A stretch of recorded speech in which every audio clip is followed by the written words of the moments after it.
So to continue on with some of the things that you might find interesting, and I deeply hope that you guys are able to have a conversation at some point. I think it would be a beautiful experience for you guys to talk. But he shares that he was actually part of the Water Guild, as I said, that was cutting the stones. But the Air Guild and the Earth Guild could actually, they would go into a trance and they would get into like psychic resonance with the stones, and they would be singing. And as they would be singing, and singing was pretty much part of all of the different guilds. They would use sound and sound healing, sound medicine technology, sound technology through their own voice. And they would get into resonance with the stones, and they would actually then start to raise the octaves of how they were singing. And so they would actually raise the weight as they raised so they would make the stones lighter by how they would sing and how they would actually move the density of the stones through the octaves, which they would be elevating. And this was part of the technology that answers the question, well, how the hell did they get all these stones up in the first place? How did they move them all? Well, they had people who were part of this, the Air Guild, who could sing into the stone and then move it however they wanted, and the Water Guild would cut the stones. Right. Again, it makes perfect sense to me. There are a number of ancient Egyptian traditions that speak of these massive stones being lifted by the priests chanting.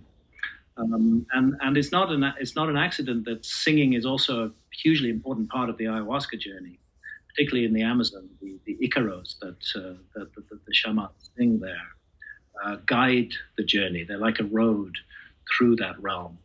So as you hear something like that, and also I'll just finish with the last bit of the story that I think you might find interesting. There's tales in many of the different mythologies of them being giants, these members of these other civilizations. He said, well, yes, we had these spiritual technologies and our consciousness was giant. They've been using psychedelic plant medicines and they've been evolving, but they also had different levels of nutrition. They had different levels of medicine. And just like you see in a lot of cultures who've had different access to protein and different access to, they were just large. They were actually larger, and they lived a lot longer. Their lifespan was 80 to 100 years, just like ours. And, they were healthy and strong and robust, and they had this kind of spiritual prowess. So they were giants in a way. They lived several times as long, and they were, it was just the advancements of the culture in that way. Intellectual giants, certainly.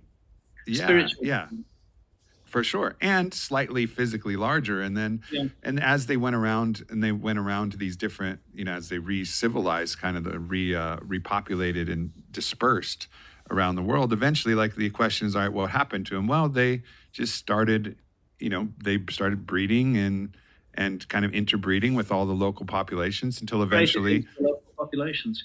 That's it. And that's really how it went. They didn't decide to just, we're only gonna, sleep with each other like the Targaryens or something from Game of Thrones. It's like they just dispersed and they made love to all of the people of the different lands, and the DNA was dispersed. And they brought with them knowledge, and that knowledge filtered down, and we can see evidence of it still extant in the world today, and massively denied by mainstream science. But there is a heritage that the whole human race has received, I believe, from a lost civilization of prehistory. And I think Atlantis is a really good name for that lost civilization, because fundamentally it does come to us from Plato, the earliest surviving account of it. And I've seen academics twist themselves into knots trying to dismiss Plato's account. They can respect him in all other ways. But the moment he starts talking about a lost civilization, he can't possibly be talking about something real, even though he repeats many times that this is a true story based on facts. That's ignored, and they say he's trying to set up some kind of political model or make some sort of philosophical point, anything rather than admit that he's reporting true history. Yeah, indeed. So when you hear you've been to more of these sacred sites than I ever have, but I've been to some of the ones down in Peru, and it's unbelievably stunning, the stonework that's there. So when you hear this account, from Matias, of the way that they actually changed the weight of the stones, they still had to move them. They couldn't just like totally levitate them, telekinesis with their mind. They still had to move them, but they could change the weight of them so that they were much easier to move by singing into resonance with them. And they could cut them with water instead of actually having to use chisels and things.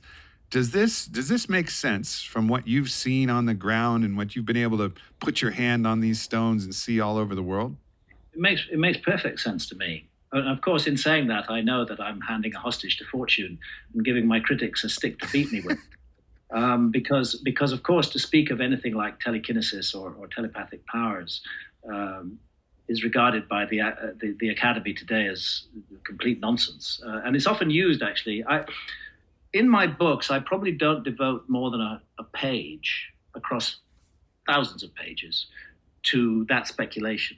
That their technology was very different from ours. That it was based on latent faculties of the human mind that have fallen into that have relapsed in our civilization today, but that were highly prominent in the past, and that the human mind is capable of far more than we give it credit for. It doesn't have to be mediated through machines or leverage in the way that it is in our society.